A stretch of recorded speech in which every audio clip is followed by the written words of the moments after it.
This is TWiT. So, Rod, you have, in your role as a space journalist, been covering Elon since he took over. He didn't start SpaceX, right? No, he did. It was Tesla that he kind of took over. Okay, so he bought Tesla, took some of the profits, and invested it in space. What was his goal in the beginning at SpaceX? So he wanted, initially, his whole idea was he wanted to launch a small, basically bell jar experiment to Mars to try and grow a plant. He just wanted to send a little greenhouse to Mars. You're kidding. Prove that it could be done. That was the whole thing? That was where he started. It's like, I want to send a rocket to Mars and grow plants. People said, huh. So he got together a guy named Jim Cantrell and a couple of others. They flew over to Russia to talk to the Russian military, and this is, late 1990s, and said, we want to buy a rocket. Sell us a used ICBM, or not a decommissioned ICBM without the warhead. They're not as good used. No, they have to we say. want to use this to go to Mars. And, in theory, it could work if it took the long, slow route. And the Russians didn't take him seriously. And the general they were talking to actually, and I've heard this now from two sources, spat on his shoes and said, get out of my office. Literally? You're an idiot. Spat, yep. Like that. Wow. Oh. Drink more vodka. So they, on the plane back, Cantrell and the other guy were kind of licking their wounds, and Elon's in the seat behind them. I suppose still probably flying coach at this point. And he's working on some plans on a napkin, and he says, hey, guys, we don't need the Russians. We could do this ourselves. And they're kind of rolling their eyes going, oh, here goes Elon again. And then they looked at the figures and went, huh. So at that point, he got some very smart people, a guy named Tom Mueller, Gwynne Shotwell, who's currently his president. And that's what he's so good at, right? Is having this big idea, bringing in these really incredibly smart people, and then driving them to the end of their wits to get things done. Yeah. So that's how it started. And he actually started his rocket company 2 years later than Bezos did start his rocket company.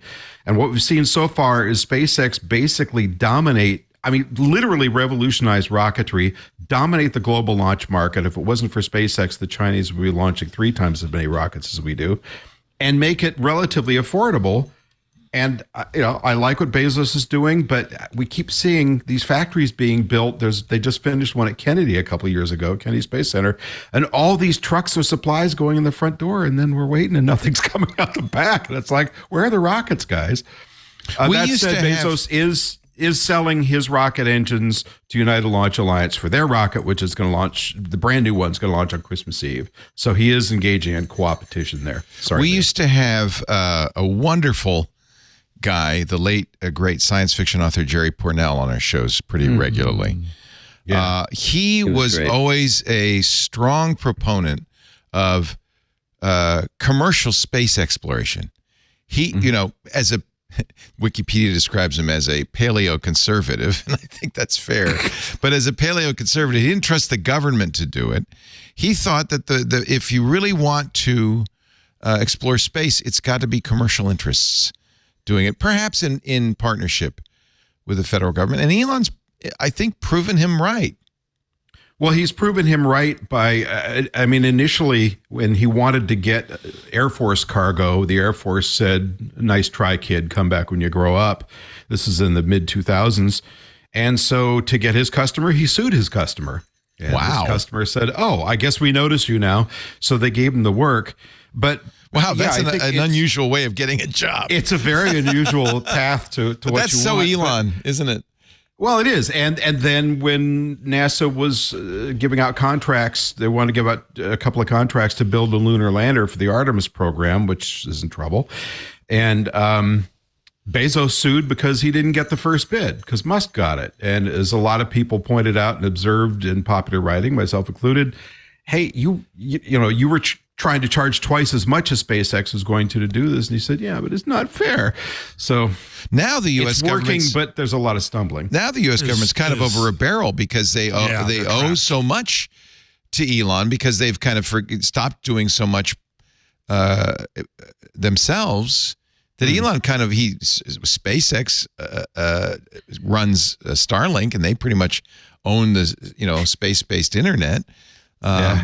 It's really an interesting conundrum. The government has ceded its role to Elon Musk, and now they're a little afraid.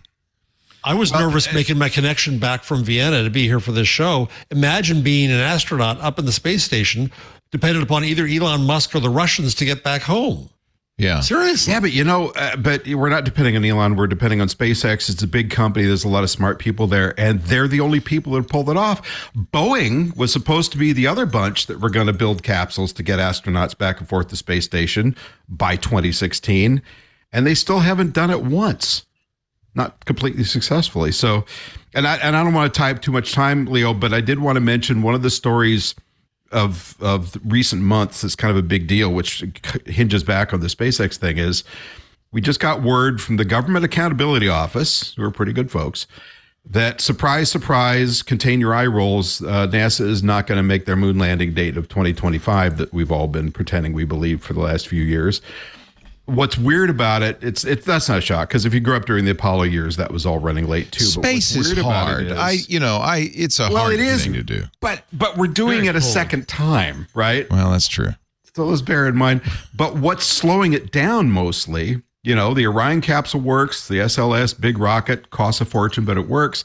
But the lander to get down to the moon, which is supposed to be a different version of Starship, is a pacing item, which is way behind schedule, somewhat because of the government itself, the FAA and Department of Fish and Wildlife not giving permits for him to launch because we wouldn't want to bonk any crocodiles on the head with rocket parts.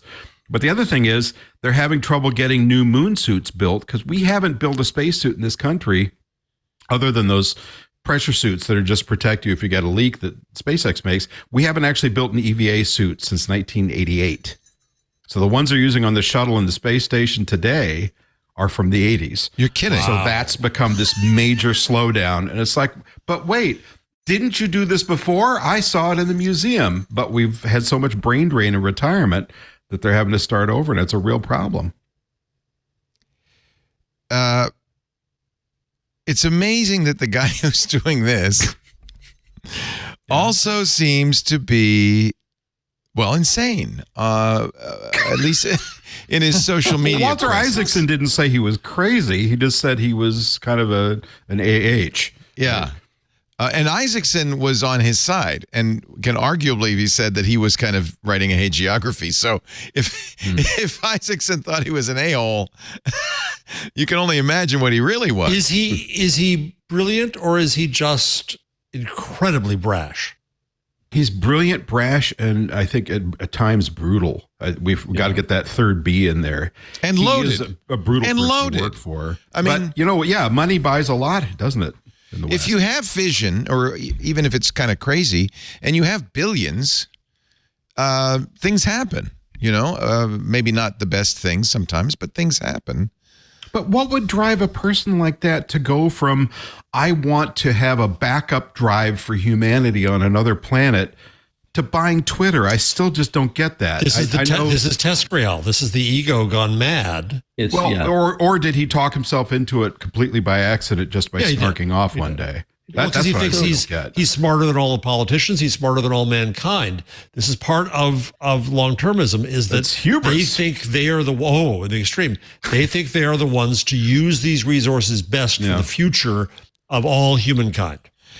I also think that Elon doesn't have much impulse control, right? I think it's safe saying that. Apparently not.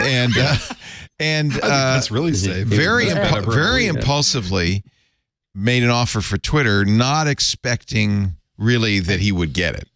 And then I think the fascinating story is that Brett, what's his name? Brett, last name? Brett Taylor, who was at the time on the board of Twitter, really interesting guy. He's been at Google. He started, was it Friendster? No, not Friendster.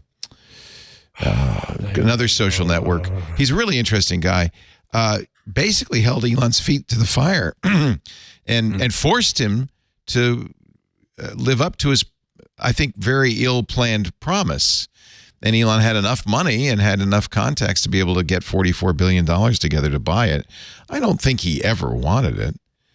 And now I love that we're talking about a Bond villain, and Steve is here with his green fingers doing this through the whole thing. It's like, a little projection going on there. It's a Zeus villain. Well played, sir. So there's the Who villain. This may be a useful or may not. Something I learned on a podcast.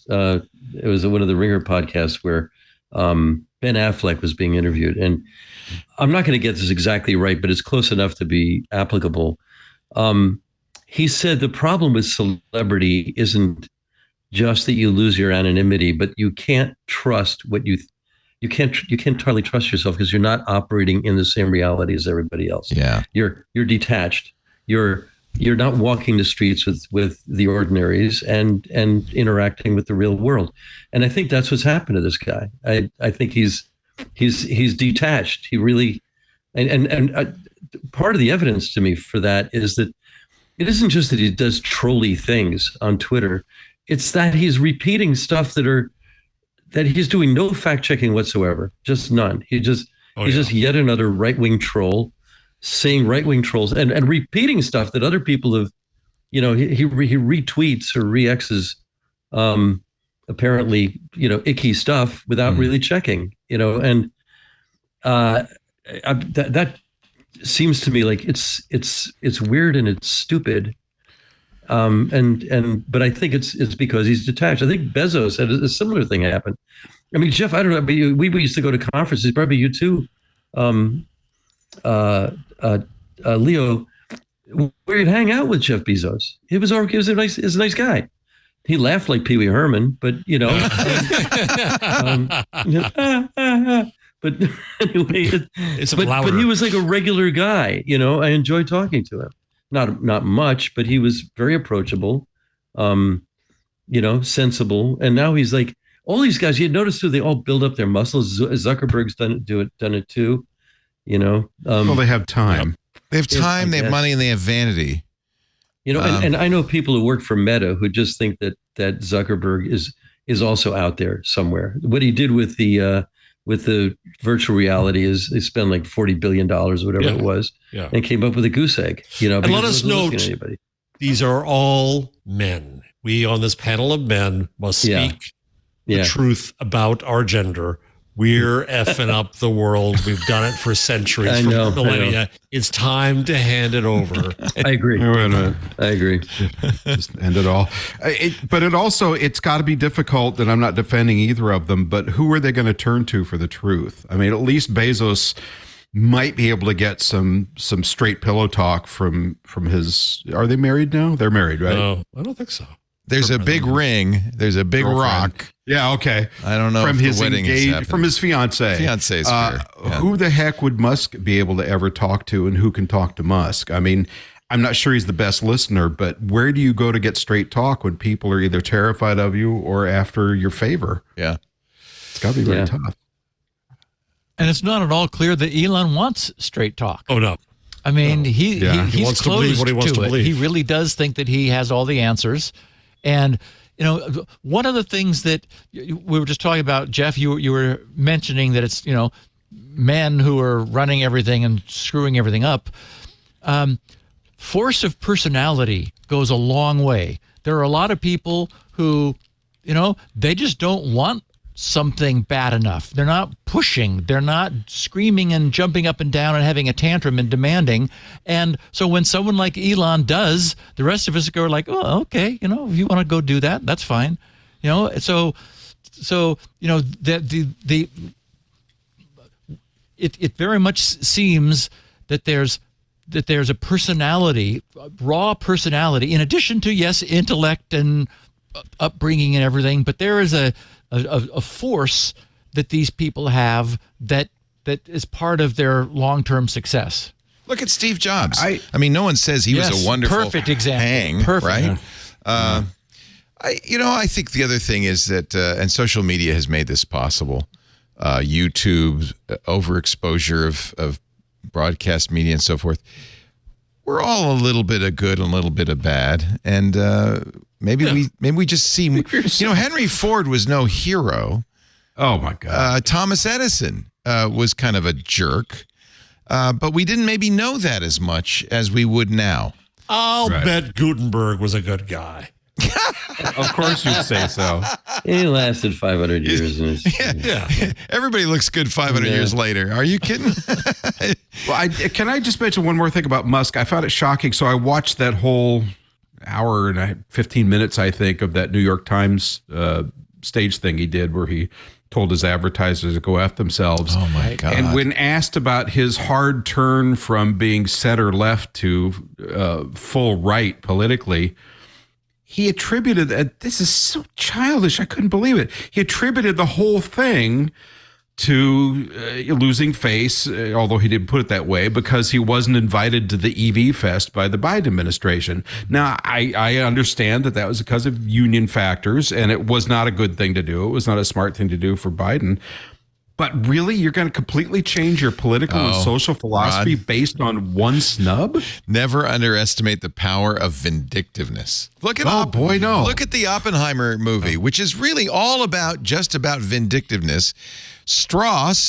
Oppenheimer shows up, this guy, Strauss, at a Senate hearing by saying, you can make nuclear bombs out of donuts. You don't need to worry about isotopes. Strauss is so humiliated that he basically completely destroys Robert Oppenheimer's reputation in a kind of a kangaroo court. It's really the premise of the movie is how petty vindictiveness can change the world. So never underestimate the power of pettiness. That's my motto. If you invest now, it'll pay off. Listeners of this program get an ad-free version if they're members of Club TWiT. $7 a month gives you ad-free versions of all of our shows, plus membership in the Club TWiT Discord, a great clubhouse for TWiT listeners. And finally, the TWiT Plus feed with shows like Stacy's Book Club, The Untitled Linux Show, and more. Go to twit.tv/clubtwit, and thanks for your support.